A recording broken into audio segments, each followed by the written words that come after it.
Good day, all. This is your professor, Dr. Omari Dyson, and today is February 23rd, 2021. Want to say good day to everyone. I hope you all are doing well. Hope you and your families and your loved ones are doing well as well during this crazy time of life. And please, again, remember, if you have to speak with me, just email me. Let me know if you need some assistance with any of your assignments, if you need some help with anything, just let me know that, just let you know that I'm there. So just, make sure that you extend the arm if you need that. But before we begin our discussion today, I want to take a moment of silence for us to just take the time just to think about, the fact that we're present and to have the opportunity to be in the moment together, to be able to share this moment with each other, to think about the people who've made sacrifices for us to be where we are, and to just be able to live another day.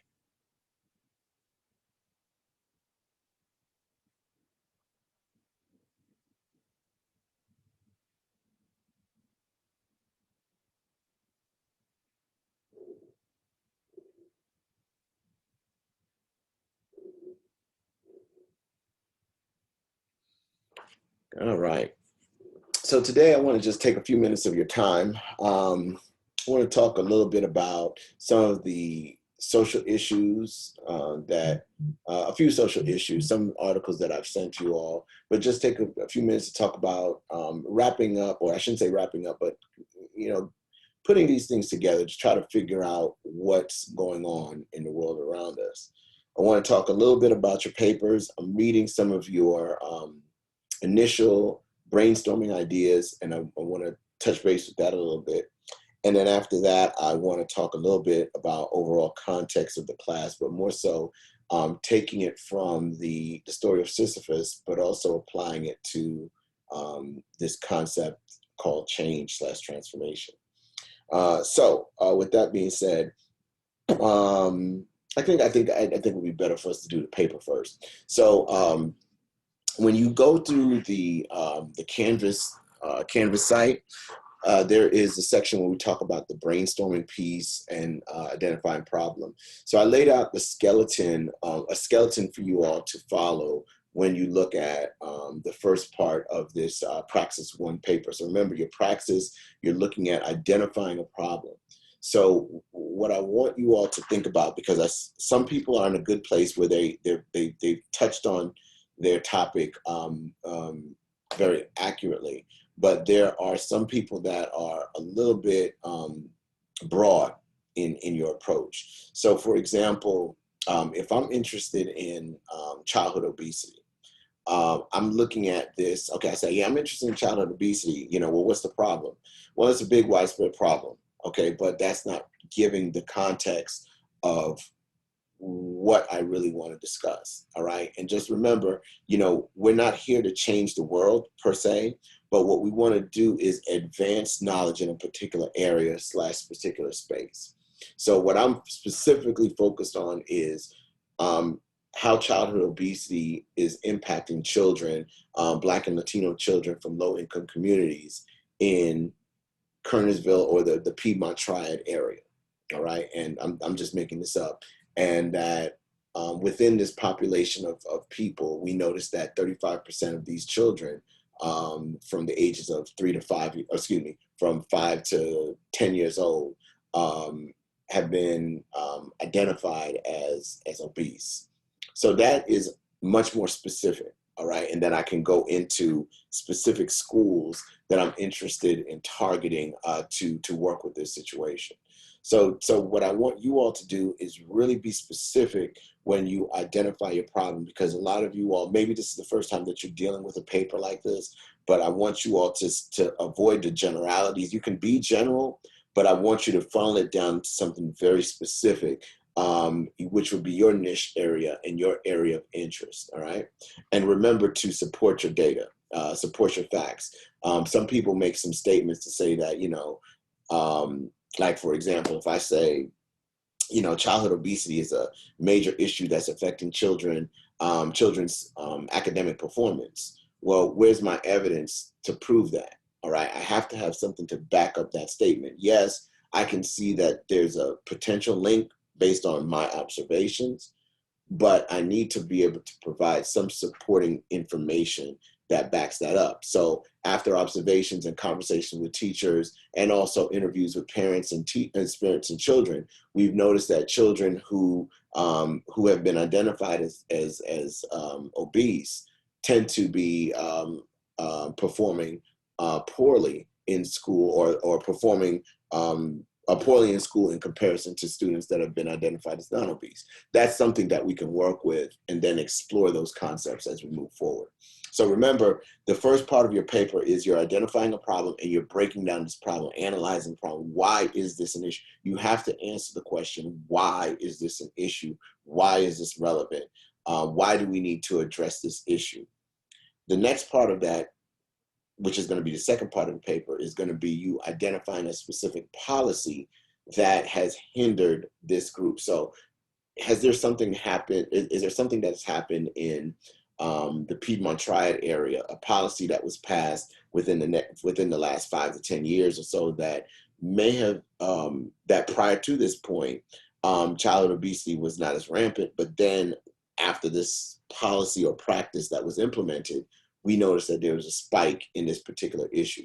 So for you all, that's what you guys are doing, is looking at a specific policy that has been instituted that has negatively impacted a particular individual or particular group of people, all right? So again, if you all have questions, please let me know so that I can help you out along the process. We can do email, we can do Zoom. Just know that I'm available to help you all out with your projects. All right. So moving along, I was kind of struggling with how to present this because it's one of those feelings that I have when I look at videos, and some of you all who may have looked on YouTube may have seen some videos that I posted last year. But last year around this time, I was posting, well, I should say March-ish or so, but there was a class that I did last year. Actually, it was like February 4th, I believe, where I took a story from the Bible and I looked at these plagues that were impacting a person in the Bible named Moses, and Moses and his relationship with the Pharaoh, Egyptian Pharaoh. And he offered these warnings to the Pharaoh in exchange to say, if you don't let my people go, God is going to inflict these plagues on you. All right. Pharaoh was hell bent that he wasn't changing, so he continued to hold the people in bondage. And then all of a sudden, we see these plagues that began to emerge. So last year, I was like, it's very interesting that I noticed that these natural disasters were happening across the globe. They were avalanches, earthquakes, volcanoes, tornadoes, freezing weather. It was just crazy. But then something else happened where this story of these locusts began to emerge, specifically in parts of Africa and the Middle East. And I said, that's interesting. That reminds me of the story. And then another thing happened where, and early on when we were hearing about this virus, it was affecting older people and children. And so that was like, maybe this is something that we need to explore. And then I acknowledged that and did a presentation on it. And then after that, everything came out. But my argument at the time, and my argument again, is who is Pharaoh, and what is it that we need to do, or what is it that needs to be done to change the situation that are affecting people's lives. So 1 year later, I'm like, are we going through deja vu? Because all of a sudden there have been some events that have happened that we did not, quote unquote, expect. I sent you an email last week about the power outages in Texas. All of a sudden, Texas wasn't prepared for this weather that came and hit them, all right? But it was strange that this happened all of a sudden in the state of Texas.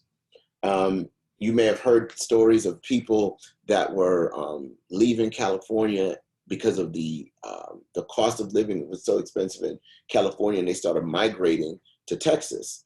And then all of a sudden, we're hearing Texas in the news with these power outages and these problems that people are affected. Some people that I'm hearing have electric bills or power bills going up to $17,000 because of what has happened out there in the state. So there's a lot going on in devastation. We're hearing about food shortages, water issues, everything that's coming out of that one state, right? Based on what happened. Well, it could have been a lot of other issues that have been underlying, in Texas that may have been overlooked. But finally, this weather happens, and then everything comes out. I guess the question is that maybe problems already exist. These problems are all there, like how we say we push it under the carpet, and then finally this quote unquote small event comes and or let's just call it a pin comes and just pricks that carpet and then opens up all of this mess that begins to emerge. We also had a natural disaster across seas. I believe there was a volcano that erupted. I can't remember where it was specifically, but I did want to come across that. And then yesterday I was doing my studies and found out that locusts again have emerged in East Africa, going into the Middle East and also Asia. All right. And for those that don't know, I've not encountered a locust before, but they can devastate your vegetation, and they can wipe out a whole area. And thinking about how much damage a locust can do for a community, for a group of people who rely heavily on a vegetation, you're talking about starvation that's linked to that. So when you see something like that happening, the locusts just don't emerge. There may have been something that happened in one part of the environment, and then it spirals into that one. Some of you all may have, if any of you all have studied chaos theory, there's a part of chaos theory that talks about the butterfly effect, which says that a butterfly that flaps its wings in New York can create, let's just say, this is not necessarily what really happened, but a butterfly that flaps its wings in New York can create a tornado in someplace in Europe. It's just that notion of of these small things that can manifest into something much larger over time. So maybe it's important for us to begin to look at how we affect this particular system. If we negatively impact a system, how that is going to, and it's not repaired, how that can influence a system or another system later on. Case in point, one of you all, or maybe a few of you all, are studying abuse, all right? A very serious issue, specifically child abuse, all right? A child that may have, and I know this because I've seen these situations happen. I've experienced these things, not personally, but I've seen, the effect of child abuse on a child. Child may be 4 or 5 years old at a very vulnerable stage in their development, and they see an atrocious act of an abuse, whether it be mom beating dad or dad beating mom. And they see this, over and over again. And it becomes normalized and fixated in this child that this kind of treatment is normal. And as that child goes into the world, we didn't necessarily see the effects of, of that abuse on the child because it was internal. But then as that child develops into adulthood, that child begins to act out in particular ways, not because that child may be quote unquote an abusive person, but because that's how that child was socialized to believe that this is how life is. We see this in society where we can,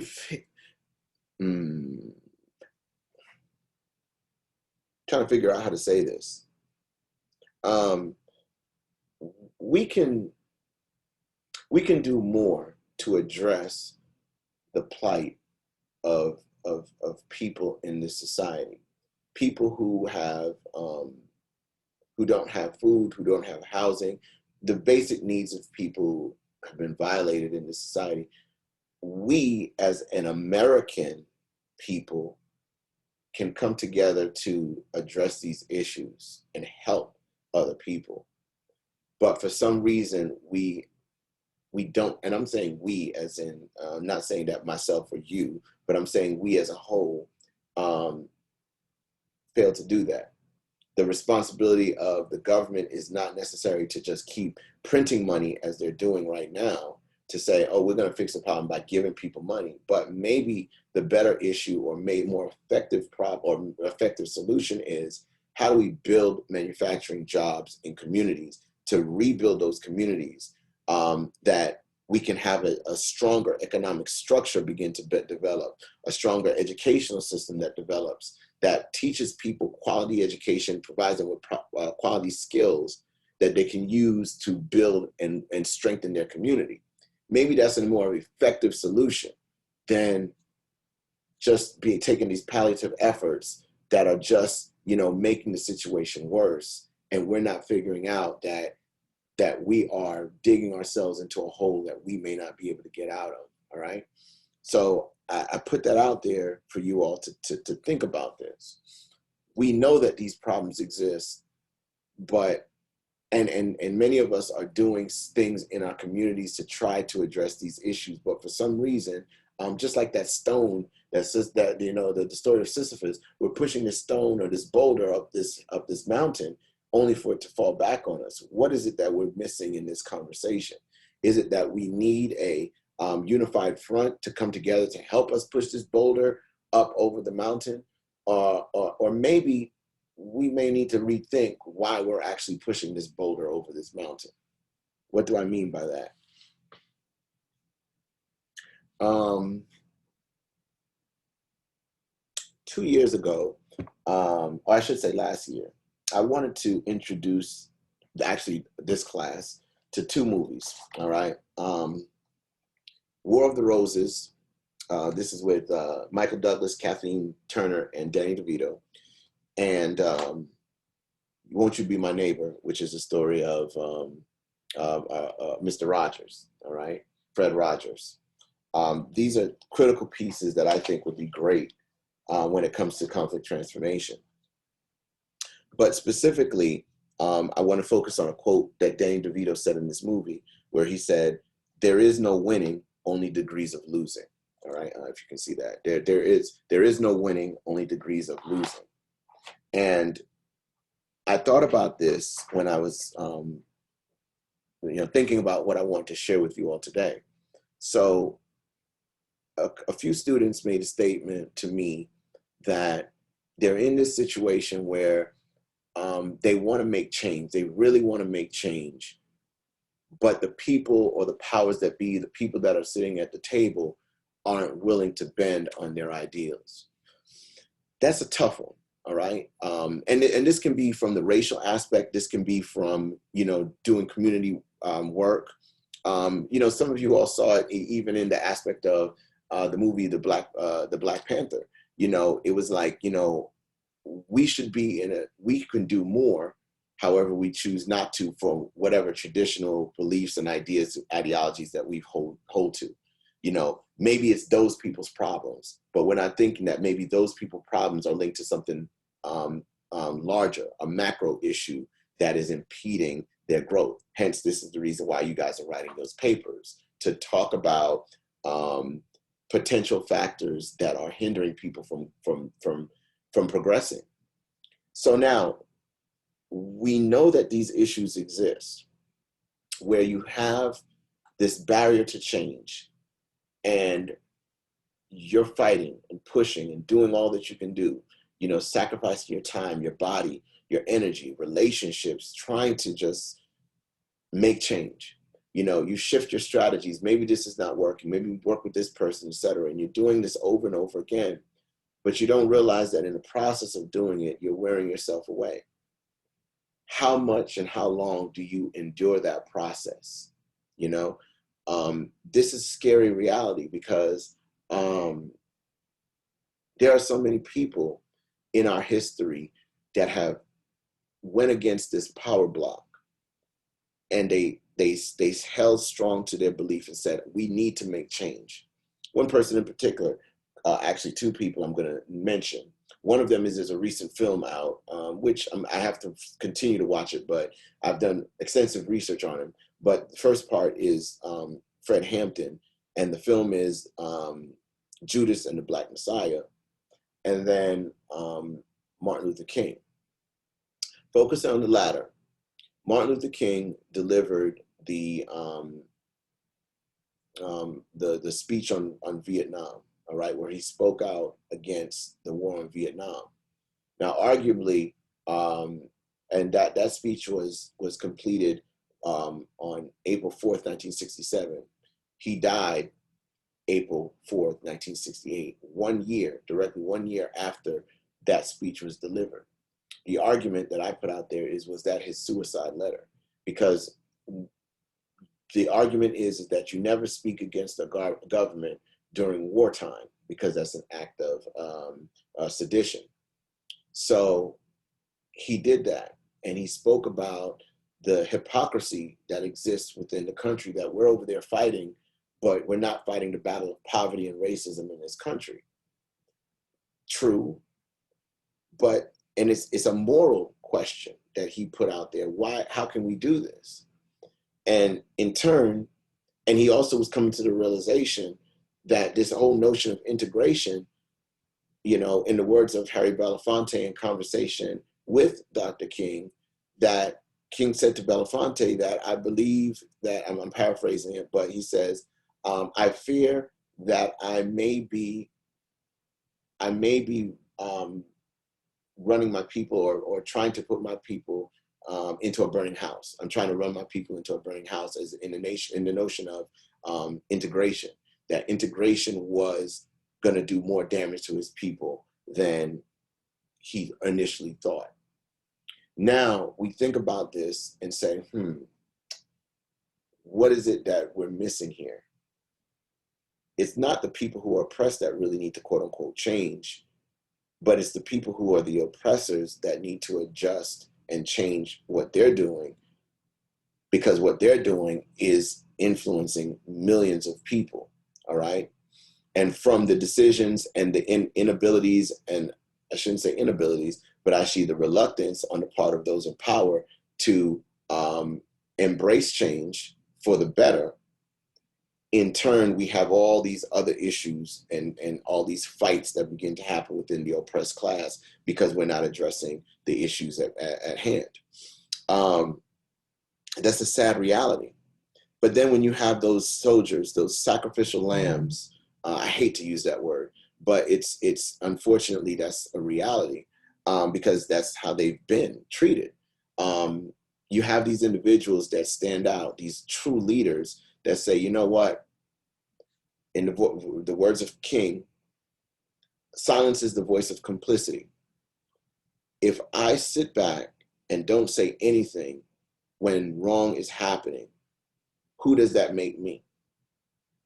Frederick Douglass said in his West India speech, he said, the limits of tyrants are prescribed by the endurance of those whom they oppressed. So that means that if the oppressed continue to take it over and over again, the tyrants are going to continue to do what they're going to do, because that's all they know, until you make a stand and say, enough is enough.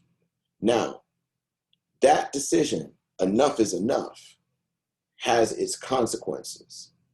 Now, in some cases, enough is enough can lead to the oppressor realizing, you know what? I can't continue to do this to this person because it's hurting them. Or, which has happened, specifically when we look at what happened to Fred Hampton, Martin Luther King, Malcolm X, many other leaders, many other people, many choices that happen. When you speak against those in power, there's a consequence. And the reality is that you either get exiled you get assassinated, you get, you may get ostracized and marginalized in your community. You may be forced to not get a job or be blacklisted. And that happened with some people. Like, if you ever heard of the people in the 60s that spoke against some of the wrongs in the nation, there was a blacklist specifically of some black and some very liberal whites that were blacklisted because of their beliefs, because they said, we can no longer sit back and take this. So now we have the situation where if we believe in change, well, the question is what are you willing to do in order for change? Some people are just like, I'm not willing to go out there and put my neck out there because I have a family, I have a house, I have a mortgage, I have a dog, I have things that I have that I'm not willing to give up. And you understand that battle. Then you have other people that are saying, you know what, I'm going to fight for change no matter what, but to what extent? And that becomes the question that, we have to ask ourselves. I have to ask myself that question as well, is, am I willing to sacrifice everything that I have for what I believe in? And if I do that, are people going to even acknowledge, my sacrifice? That's a scary reality when I look at these historical icons that have done so much to try to sacrifice and do for the good of their community, because they believe that the community was embedded in their heart, and they said, I'm going to do whatever I do to die for the people. Was a phrase that Huey P. Newton infused in the philosophy of the Black Panther Party. To die for the people is supposed to be an honor. Many leaders, to die for the people. On another level, there was a cruise ship a few years ago that was going down, sinking, and the captain on the ship decided to get on his safety boat and get and haul out of there. And of course, there were some consequences with that, because the captain is supposed to make sure that everybody on that ship is off and safe before he or she or them leaves. And at this time, he chose to save his life and sacrifice the lives of other people. As a leader, you make a commitment to making a difference. For a person who believes in change, it's rough, it's hard. You have to find people and build those networks with people, the community, to be able to help them understand, why is this a problem? And this is what's coming out in your papers. Your job is to engage yourself in the community. How do you find a way to enter a community, to be part of that community, and to help and to gain the trust of those people, so that they can come together and say, I see what you're saying. And you take them on a journey from A to B to C, all the way to Z, to help them understand why this is a particular problem. Why is this policy influencing us? What is it that we need to do together in order to make the changes? And if these people up here don't want to make the change, how do we create the community? How do we create the boundaries and the necessary resources and shift these resources in order for us to create our reality and to create the change that we want to see? So I think that that's one of those pieces that I have to, anytime I teach this class, I'm always reminded of that notion of conflict transformation. What does that really mean? What does it really mean to when it comes to a person or a group of people that have been harmed by the abuse of someone in the past? What is it that I must do in order to provide some degree of healing for that person, rather than continue to abuse that person? That's one of those things that you think about. I was in a situation before. I had a job before, maybe 2 jobs before I came here. And I was getting beat up. I mean, every day beat up. I was a director of a child development center. And I wanted to, I was there were promises that were told to me. And I believed in it, that I was going to be able to create this world-class child development center. And when I stepped in the doors, there were people that disliked me just because of what I looked like, because I was a man in and the director of a child development center. That was like unheard of. I was getting abused because of that, ridiculed because of that. You know, and it was painful every day of a year of just pain that I was dealing with. It even came to a point where some professors and leaders tried to use the students to attack me, and they literally did. You know, tried to attack my wife, physically attack my wife, or confronted my wife, verbal attacks on me. I mean, it was abusive, you know, and it came to a point where I almost snapped, you know, because I couldn't take it anymore. You know, and I had to sit back and say, I know my family, I have to, you know, provide for my family, but I said, I'll be damned if I have to sit back and take this anymore, you know, and I walked away from the job. And eventually the system had to begin to change, because they realized the abuses that they were doing were not only harmful to me, but also to the institution. But, you know, eventually, you know, they took me out that position, moved me someplace else. Eventually that child development center did go down, as far as, you know, out of business, if you will. And, but while I was working at my other job, you know, in this new position, I did what I was supposed to do. But again, there were haters. Haters are going to hate. And eventually, a new leader came in and said, you know what? I realized what they did to you. It's unfortunate that that happened, and I'm sorry for that. And it meant a lot to me to hear that this person validated my experience, you know, could empathize with me. And then 2 weeks later, I received a letter in the mail saying, your services are no longer needed. Your contract will no longer be renewed. No reason, no rationale. And from there, I took sick. It just happened to be that I got injured, and then I took sick. And I guess you call it inflamed liver. And then after that, I had no money, and I went on food stamps and unemployment. And that was what helped my family to survive for a few weeks until we moved here. But, you know, I share that story because it was a situation where there was this power block that exists, and it still exists. And I knew in my heart what I believed in was making a change and making a difference in the lives of not only my staff, but also the children.